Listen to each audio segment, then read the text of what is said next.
Assalamualaikum warahmatullahi wabarakatuh Sobat BMC. Jumpa lagi bersama saya Tony Kristanto, masih di Bumi Mojopahit Channel, gudangnya pusaka berkualitas. Nah sobat, ini sebenarnya adalah video lanjutan dari video yang kemarin, yang mana kemarin itu kita membahas dua buah keris, dua buah pusaka yang baru saja saya dapatkan, yaitu berdapur sapu inten dan juga panimbal. Nah sebenarnya ini pun juga keduanya saya dapatkan masih baru sobat. Nah, tetapi untuk di episode kita kali ini nanti saya ingin membahas satu saja dulu. Nah, untuk yang ini akan saya pinggirkan dulu karena untuk di pembahasan di video kita kali ini nanti untuk di pusaka yang ini.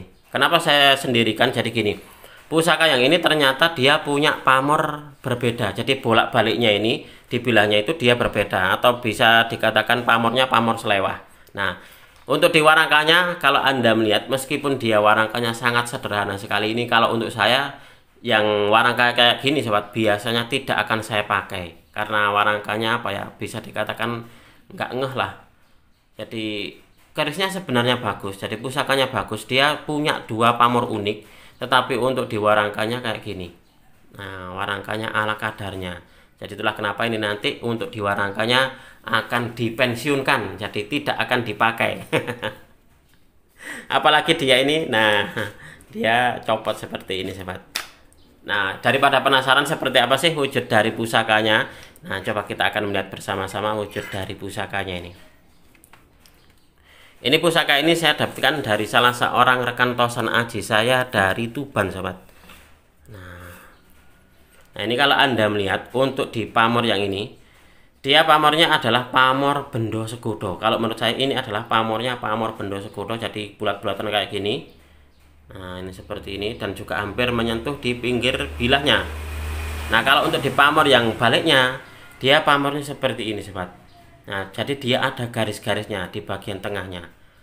Nah menurut dari keterangan pemiliknya, teman saya, kalau nggak salah seingat saya dia bilangnya juga bendo segudo. Nah tetapi kalau untuk di pamor yang ini, seingat saya kok kayaknya namanya pamor lain gitu loh. Nah terus saya cari-cari di buku ensiklopedia keris sobat. Nah coba kita akan melihat tentang keterangan dari sebuah pamor. Nah ini ada pamor yang namanya pamor rambut darada.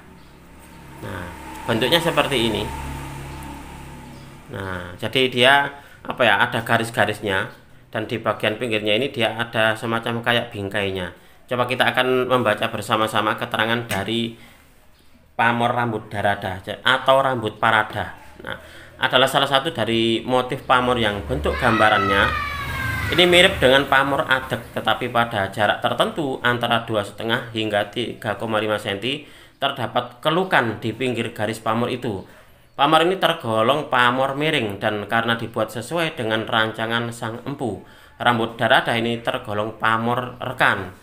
Pamor ini juga dianggap memiliki tuah yang baik. Kata sebagian pecinta keris, orang yang memiliki keris atau tombak dengan pamor rambut darada dapat mempunyai jiwa kepemimpinan yang baik dan tinggi wibawanya. Dan pamor ini termasuk pamor yang pemilih karena tidak sembarang orang akan merasa cocok bila memilikinya. Jadi bisa dikatakan pusaka dengan pamor rambut darada ini adalah salah satu dari jenis ageman yang sangat cocok sekali diagem oleh para pemimpin. Itulah kenapa disebutnya pamornya pamor pemilih. Dan kalau untuk saat ini sobat, hal tersebut rasanya sudah tidak relevan lagi. Karena apa? Karena untuk di para kolektor itu kebanyakan mana yang suka maka akan dimahari.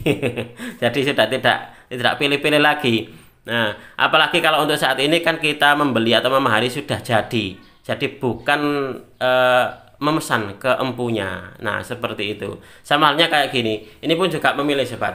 Karena apa? Karena tidak sembarang orang ini tidak sembarang orang yang bisa memaharinya. Jadi orang-orang tertentu saja, orang-orang yang tertarik dengan pusaka ini saja. Oke, kita akan melihat bersama-sama. Nah bentuk dari pamornya seperti ini, seperti kayak pamor adek. Nah tetapi di bagian pinggirnya ini sobat, ini ada kelukannya. Nah ini adalah kalau menurut pribadi saya, ini masuknya di pamor rambut darada, seperti halnya keterangan di buku ensiklopedia keris ini sobat. Nah ini, nah kalau untuk yang di baliknya, ini pamornya adalah pamor bendo segudo kalau menurut saya. Nah, kalau mungkin di antara sobat ada yang punya pandangan lain, Mas itu pamornya adalah pamor melati tumpuk atau juga pamor yang lainnya ya monggo silakan. Karena untuk di Tosan Aji sahabat, sebenarnya itu apa ya, bisa dikatakan setiap orang itu terkadang berbeda-beda dalam menafsirkan dari sebuah pamor. Nah, ini coba diamati untuk dibilangnya sendiri, ini masih tergolong utuh sobat. Nah, ini nanti kemungkinan besar akan saya buatkan warangka baru, jadi akan saya pesankan warangka baru. Dan untuk di pusakanya sendiri pun juga nanti akan saya warangkan dulu. Nah, dan di sini kalau Anda melihat untuk di bagian gonjonya, nah ini semacam kayak ada pamornya. Nah, seperti kayak pamor kendit mimang.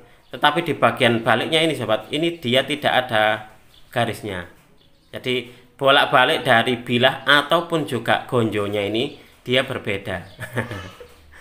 Ini saya ingat juga dengan salah satu dari koleksi saya, dapurnya kalau nggak salah dapur Sempaner itu dia bolak-baliknya berbeda. Jadi pamornya itu yang satu itu lawi saukel dan di baliknya itu dia pamornya dadung muntir. Dan gonjonya ini pun juga bolak-baliknya berbeda. Yang satu itu pamornya seperti kayak untuk banyu, yang satunya lagi dia pamornya seperti kayak pamor largangsir. Itu seperti itu.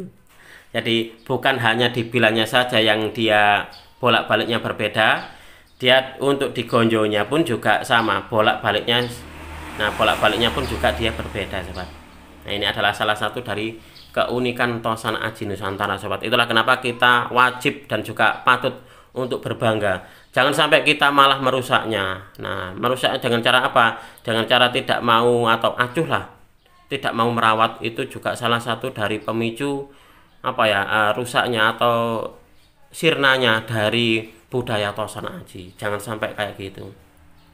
Jadi di antara sobat ini jika di rumah mempunyai pusaka keluarga yang apa ya, diturunkan turun temurun, alangkah baiknya Anda rawat sobat. Jadi jangan diacukan, jangan dibuang. Nah, karena kebanyakan gini, karena kebanyakan itu yang beredar di masyarakat itu ceritanya kayak gini, pusakanya itu gemblodakan, akhirnya takut terus dibuang atau juga dimaharkan. Kalau dimaharkan masih mending, karena apa? Karena itu juga nanti akan dimiliki oleh seseorang yang mau merawatnya. Tetapi kalau dibuang, dilarung atau juga malah dirusak seperti kayak di gerenda ataupun juga yang lainnya, nah hal seperti itu sebaiknya jangan dilakukan sobat. Apa tidak takut kualat dengan sang empunya dulu? Karena membuatnya pun juga sebenarnya apa ya, bisa dikatakan perlu tirakat yang memberatkan, perlu mungkin juga puasa, mencari hari yang baik, dan doa yang disematkan pada sebuah Tosan Aji pun juga diharapkan bisa bermanfaat bagi pemiliknya kelak. Nah, itulah kenapa jangan sampai dirusak. Itu seperti itu, harapan saya seperti itu sobat. Oke sobat, mungkin untuk di video ini cukup sekian. Saya berterima kasih sekali lagi kepada Anda yang sudah menonton video ini mulai awal hingga akhir. Mudah-mudahan video ini bisa sedikit menambah pengetahuan dan juga wawasan, khususnya bagi Anda para pecinta Tosan Aji pemula. Marilah kita bersama-sama untuk mengenal, mencintai, merawat, dan juga melestarikan Tosan Aji Nusantara, karena kita adalah pewaris dari budaya ini. Wong Jawa ojo nganti ilang jawane. Orang Nusantara harus berani untuk punya pusaka. Apabila ada kesalahan dan juga ada kekurangan dalam saya menyampaikan uraian ini tadi, saya memohon maaf yang sebesar-besarnya. Dari saya cukup sekian. Terima kasih dan wassalamualaikum warahmatullahi wabarakatuh. Rahayu, rahayu, rahayu.